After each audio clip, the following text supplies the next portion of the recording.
First of all, it's a great pleasure to be in Cyprus. I used to give like 15 invited lectures a year, but it's been a while since I've been here. This will be quite, I think, an emotionally appealing lecture. If you want more technicalities, you can also find things on YouTube from previous lectures of mine. There's one in London, and one in 2022 online, and so on the future of jobs. When I was a 7-year-old, the same age as my youngest son, Vasilis, I was dreaming of creating a robotic helper, like Kyros Granazis in Disney once did. Years later, this childhood dream started turning into a reality. Through my robot replay during my PhD at MIT, with which I still maintain a close connection today, and many more robots later, some of which reached the BBC and all over the world. And nowadays, when bedtime comes for my son Vasilis, ChatGPT, a digital cousin of that robotic helper, helps me and him build stories and visions of the future that we would like to hear, to dream of, and one day to make real. And what a dream it was just last night. The dream of entering the age of meaning and global flourishing.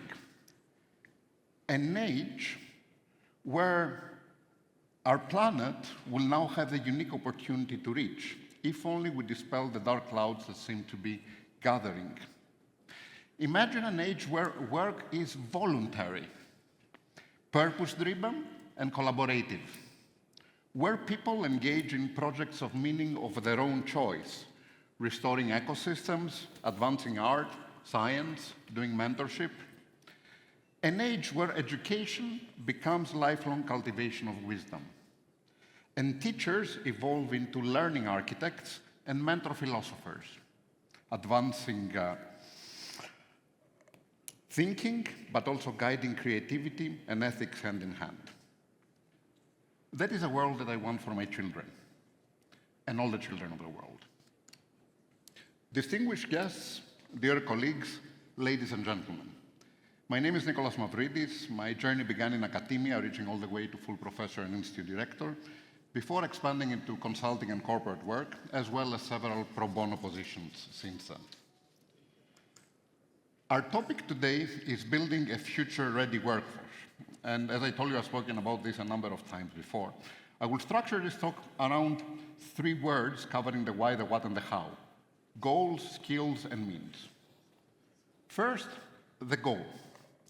The goal isn't to make humans work like machines. It is to make machines help people think, create, and care better for each other and for our planet. If we succeed, we will create not just better workers, which is one of the outcomes of an education system, but also better citizens and better humans in the deeper sense of the word.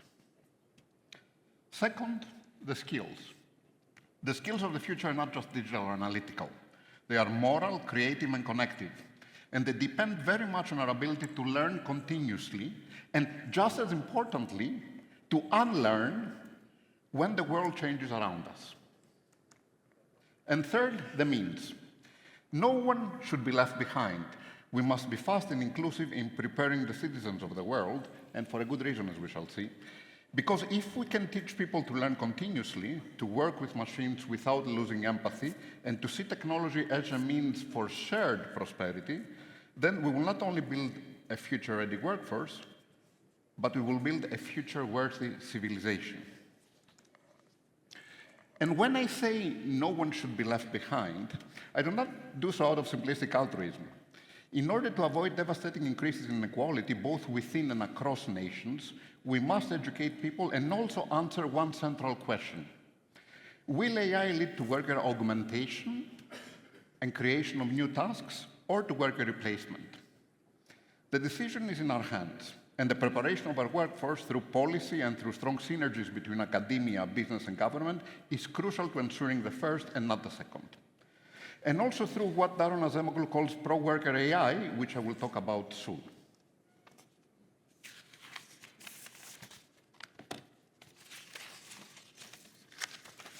And how can we educate the world for the word and the age of AI?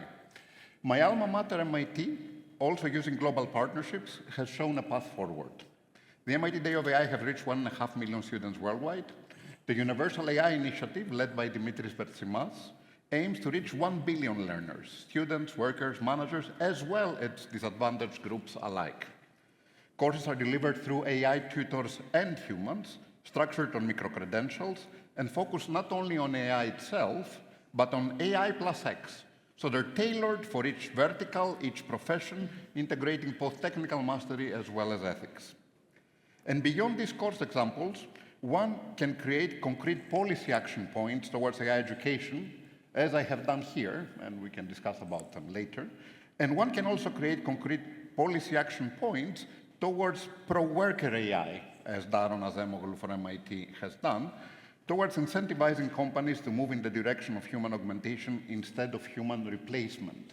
And if you have a look at them, there's a number of things that are somewhat in contrast to the situation today. Thus, imagine a world where these marvels of technology are not just built in the Silicon Valley, but also here in Cyprus, the ancient heart of the Mediterranean. And imagine a world where we achieve capabilities that are once unimaginable some years ago, and where billions of people are liberated from slaving in tasks unworthy of spending their lives on. A world where an ever-growing share of humanity experiences lives truly worth living, lives of well-being, creativity, inclusivity, and above all, meaning. That is the world within our reach, if we act wisely. And so, to conclude, let us keep our ultimate goal in mind. The goal isn't to make humans work like machines, but to make machines help people think, create, and care for each other and for the world. Let this idea stand at the heart of our concrete action points as we, together, academia, business, and government, prepare our workforce and our societies for an age of meaning and global flourishing. Thank you. Thank you very much.